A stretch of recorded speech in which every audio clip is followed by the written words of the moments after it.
Nesta terça-feira, o ministro da Agricultura, Carlos Fávaro, participou pela primeira vez da reunião da Frente Parlamentar que trata sobre o tema. Reportagem de Brasília, Bruno Pinheiro. Esse foi o primeiro encontro de Carlos Fávaro como ministro na Frente Parlamentar da Agricultura. Entre os diversos assuntos debatidos, o ministro fez anúncios aos deputados e senadores de medidas que estão sendo estudadas pelo governo no setor.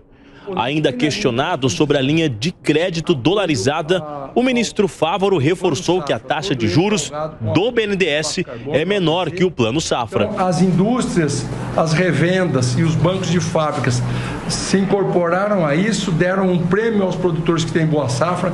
A taxa de juros de 7,59 que o BNDES disponibilizou, muito mais barata até que a atual linha de crédito Plano Safra. Claro que tem componente cambial, mas para aqueles que têm um hedge natural isso não é risco nenhum. Os 2 bilhões de reais a 7,59, as indústrias baixaram para 6,09 e em um dia de oferta foi tomado os 2 bilhões de reais. Nós estamos tendo que providenciar mais recursos e já estamos providenciando mais recursos para que possa incentivar o crescimento da agropecuária. O ministro Carlos Fávaro tenta romper resistências do setor agropecuário com a gestão petista.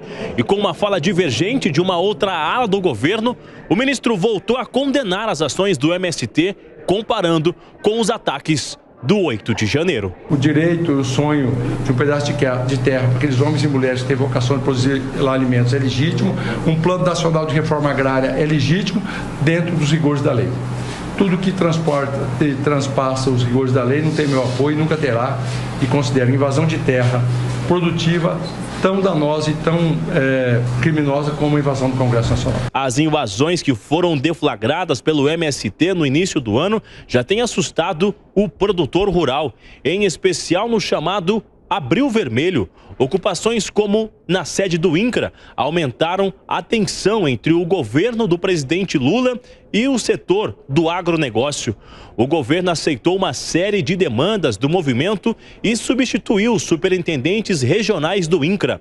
A FPA já coordenou uma contraofensiva ao MST, ajudando na criação de uma CPI do movimento, lida pelo presidente da Câmara, Arthur Lira, e pretende reforçar com uma equipe para investigar o Grupo Sem Terra. Achamos um absurdo, somos extremamente contrários, da mesma maneira que a ida do MST na viagem para a China é outro absurdo, assim como as invasões que eles fazem são outros absurdos, mas tem aí uma CPI para poder investigar tudo isso e botar as claras todas as situações. A FPA tem um papel institucional maior do que a CPI, né? Eu mesmo pedi ao meu líder do meu partido para que eu não fizesse parte, não fosse indicado para a CPI, justamente para não misturar a institucionalidade da FPA com essa comissão parlamentar de inquérito. São deputados extremamente experientes que fizeram esse requerimento. Tem vários parlamentares nossos que são da diretoria, que imagino que devem fazer parte da comissão e óbvio que estaremos atentos aos trabalhos da CPI, não vamos virar as costas para isso, pelo contrário, queremos também investigações relacionadas a isso.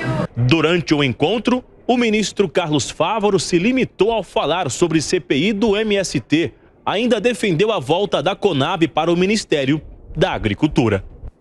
Bom, Beraldo, mais uma vez o ministro comparou as invasões do MST com os fatos do 8 de janeiro. É uma comparação que é possível ser feita ou é uma comparação infeliz? Olha, é uma afirmação muito forte dizer que a invasão de terras pelo MST se equipara ao 8 de janeiro em relação ao governo Lula é algo muito curioso, que eu duvido que o ministro tenha dito isso sem combinar antes com o próprio Lula. O Lula e todo o discurso petista está sendo no sentido de que a invasão do 8 de janeiro, daquelas pessoas que entraram e depredaram a sede dos três poderes, eles tinham um objetivo golpista de derrubar o governo. Então, quando o ministro da Agricultura faz essa comparação, ele sinaliza para o agro que está levando muito a sério a questão da invasão de terra no Brasil.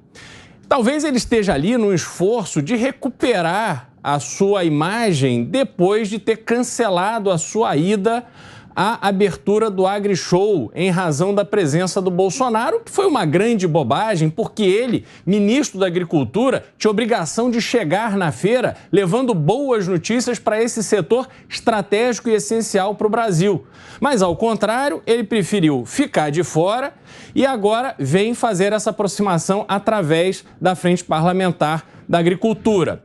Agora, teremos uma investigação na Câmara com a CPI do MST e essa investigação terá que apurar qual é a verdadeira relação entre o movimento dos sem terra com lideranças petistas. Quer dizer, aquilo que o deputado Lupion falou é importante ser esclarecido. Como é que o presidente da República leva para a China um grande comprador das nossas commodities, o representante do MST, que é um dos maiores problemas que o agro enfrenta hoje? Isso é completamente absurdo, depõe contra o Brasil. E do aspecto financeiro, para concluir, ele fala do empréstimo em dólar. É importante lembrar que esse argumento de que a taxa de juros do empréstimo feito pelo BNDES em dólar, ela não pode ser comparada à taxa de juros em real, porque justamente quando você faz o empréstimo em dólar, você tem que olhar para o mercado de juros internacional. Então não é uma grande vantagem, até porque o agro corre o risco da cotação das commodities. E se o agricultor tiver que pagar esse empréstimo em dólar no momento em que as commodities estão em baixa, ele terá sim prejuízo. Então precisamos analisar isso com calma, porque não é por si só uma grande notícia, não. E, Amanda, boa parte do setor do agro era apoiador do governo anterior, de Jair Bolsonaro. Como está sendo agora com a nova administração, com o ministro Fávaro e com essa atuação marcante esse ano do MST?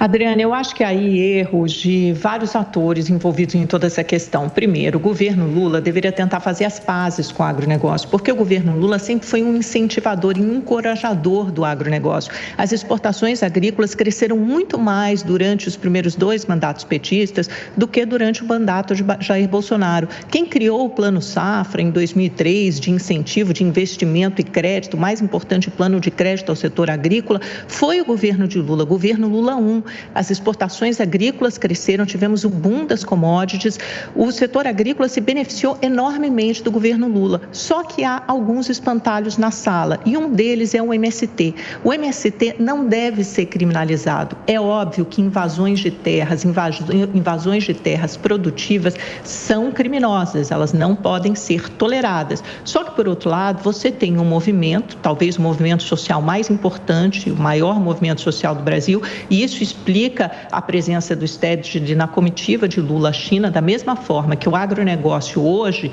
é base social e base de apoio do governo Jair Bolsonaro, o MST sempre foi dos governos petistas. Então as pessoas precisam parar com essa ideologia, com esse maniqueísmo político e entender o que é a base de sustentação, a base social que dá apoio a cada governo. O MST esteve ao lado do Lula durante os anos mais difíceis da sua vida, quando ele passou 580 dias na cadeia. Então, é natural que o governo Lula mantenha uma interlocução com o movimento sem terra, que, aliás, faz uma justificativa legítima, tem uma demanda legítima por uma maior distribuição de terra para resolver esse conflito fundiário, que não aconteceu agora, não aconteceu há 5 nem 10 anos, é histórico, acontece desde o período colonial no Brasil. Agora, a melhor forma de resolver isso, certamente, não é pela invasão de terra, é por uma interlocução legítima, pelo um diálogo democrático com o atual governo, que é um apoiador do MST. Então, nesse ponto, erram enormemente o MST, que acaba invadindo terras, e isso é criminoso e tem que ser repudiado e firmemente rejeitado pela lei que está em vigor no Brasil, e erra o governo Lula ao não condenar enfaticamente essas invasões e a não conseguir fazer uma conciliação com o MST, que agora tem, até agora, nesses primeiros há pouco mais de 3 meses de governo, tem dado muita dor de cabeça para o governo Lula e está na origem da criação dessa CPI do MST, que potencialmente pode ser a maior fonte de dor de cabeça para o governo, mais até do que a CPMI dos atos golpistas, que o governo vai conseguir controlar, mas na CPI do MST você abriu uma outra frente de batalha e aí você tem muito menos defesa, muito menos proteção, porque a oposição já tomou conta dessa CPI e provavelmente tem conseguido vender uma narrativa sobre os movimentos sociais que reivindicam uma distribuição de terra, que reivindicam um pedaço de chão. Isso é legítimo, não é legítimo invadir propriedade privada.